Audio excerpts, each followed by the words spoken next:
Assalamualaikum warahmatullahi wabarakatuh. Dimanapun anda berada, sahabat-sahabatku, kawan-kawan semuanya, semoga dalam keadaan sehat walafiat.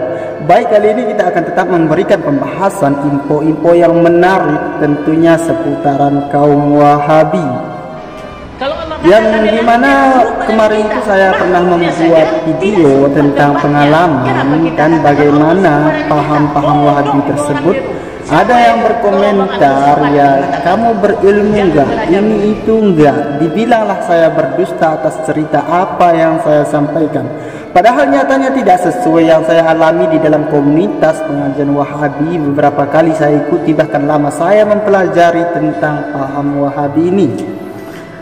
Namun ada juga yang bertahan di kaum Wahabi ini berkomentar seakan saya mengatakan berdusta. Kali ini kita akan menampakkan sebuah bukti video bahwasanya apa yang saya katakan sebelumnya, paham-paham Wahabi ini banyak sekali kesalahpahaman dalam pemahaman mereka.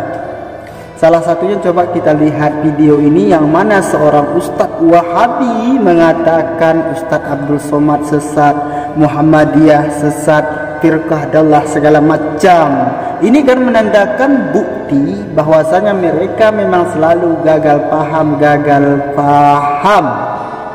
Nah, di sini kita akan membuktikan bahwasanya apa yang saya ucapkan itu ataupun yang saya ceritakan itu betul apa adanya. Salah satunya bukti pada video ini.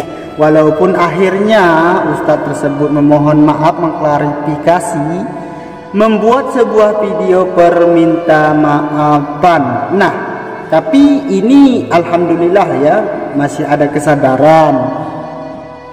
Pada dasarnya ataupun yang sebetulnya mereka itu harus membuat semua klarifikasi atas pernyataan-pernyataan mereka, termasuk membid'ahkan tahlilan, yasinan dan lain sebagainya yang mereka telah mencela.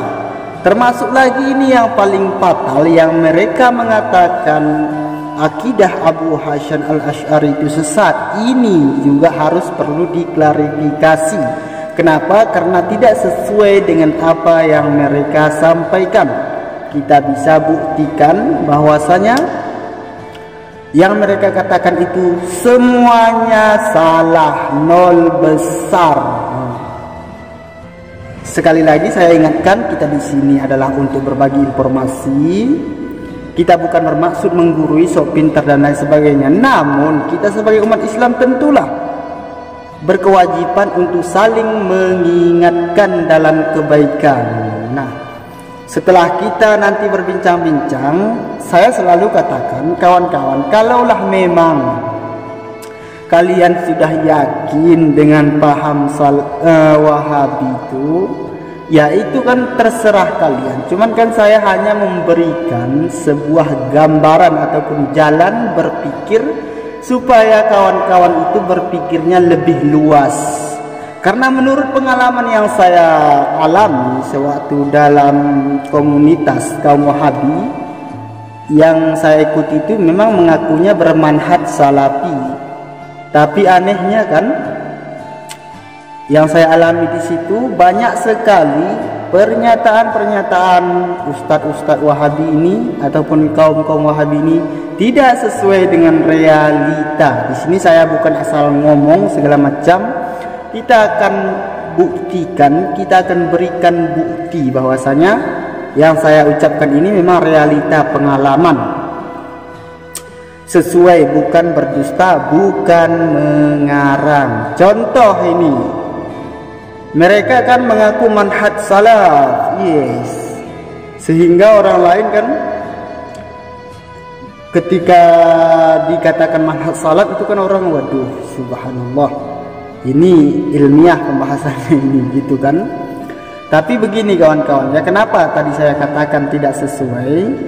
Kita uraikan dulu manhaj salaf. Manhaj salaf itu kan secara istilahnya itu kan, kalau salaf itu kan ulama-ulama terdahulu. Manhaj itu bisa dikatakan sebagai jalan ataupun penerang. Jadi bisa kita simpulkan manhaj salaf ini adalah sebuah jalan yang kita ikuti ataupun sebuah metode yang sesuai dengan pemahaman ulama-ulama terdahulu, sampai kepada ada terdapat yaitu ulama terdahulu, kemudian tabi'in, sampai ke para sahabat, sampai ke Nabi. Begitu urutannya. Cuman yang jadi masalahnya, mereka kan mengaku manhaj salaf, tapi mereka itu selalu mengkritik, bahkan membid'ahkan sebagian daripada ajaran Imam Syafi'i. Padahal Imam Syafi'i inilah yang realita, yang the real salafus saleh. Nah, di sini kan sudah dapat kita ketahui bahwasanya apa yang mereka ucapkan itu tidak sesuai dengan kenyataan. Kalaulah mereka betul mengikuti ulama salaf yang mana yang mereka ikuti? Imam Hambali juga bukan, Hanafi tidak, Maliki tidak, Imam Syafi'i juga tidak mereka ikuti. Lantas ulama salaf mana yang mereka ikuti? Padahal jelasnya yang masyhur seluruh dunia itu kan imam yang 4 itu. Di sini kita bukan memaksakan kalian ikut imam yang 4 ini. Kita cuman mempermasalahkan perkataan Wahabi yang mengaku manhaj salaf ini. Ini kan timbul pertanyaan, salaf yang mana yang mereka ikuti? Seperti yang saya bilang tadi, imam yang 4 juga enggak mereka ikuti.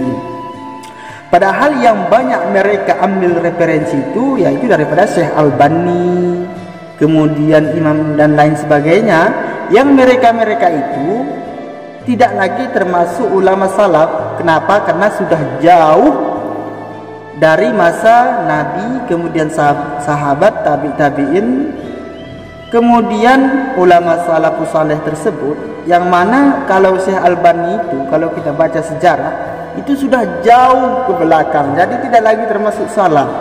Jadi kawan-kawan jelaskan bahwasanya mereka cuma mengaku salaf, tapi yang mereka ikuti itu entah ulama salaf yang mana nggak tahu kita.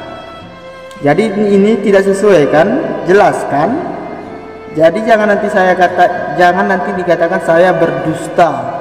Karena ada juga komentar kawan-kawan kita, alhamdulillah saya semakin yakin sama manhaj salaf. Pengakuan seperti ini sudah banyak yang berdusta. Dipikirnya orang yang bermazhab itu tidak salaf. Padahal mereka itu termasuk, bahkan mereka yang bermazhab itulah yang the real manhaj salaf. Kenapa? Karena mereka lah yang jelas-jelas mengikuti ulama salaf. Nah, kalau Wahabi, siapa guru mereka? Misalkan mereka banyak mengambil Syekh Albani lain sebagainya. Mereka kan bukan ulama salaf kalau kita pelajari sejarah. Nah, yang perlu kita sampaikan, betul kan tidak sesuai. Tapi lagi-lagi ya saya katakan, kita di sini bertukar pikiran, cerita. Kalau kawan-kawan misalkan yakin dan memang masih menaruh rasa fanatik kepada ustadz-ustadz tersebut, itu tidak masalah. Saya aja jujur masih banyak belajar sama mereka, tapi yang saya pelajari itu misalkan seperti kalau permasalahan riwayat Nabi itu, Masya Allah mereka itu banyak, luar biasa.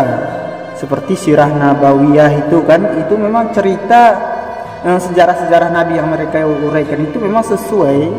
Tapi yang tidak sesuai, nah itulah saya nggak mau mengamalkannya. Misalkan membid'ahkan amaliyah orang lain, oh kalau itu saya saring, oh ini saya skip lah istilahnya.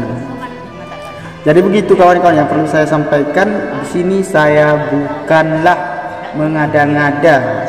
Sekali lagi, bila ada kata salah saya mohon maaf. Cuman sekiranya kawan-kawan bisa lagi untuk berpikir lebih maju ya. Ini khusus yang memang kawan-kawan yang mengikut kaum Wahabi.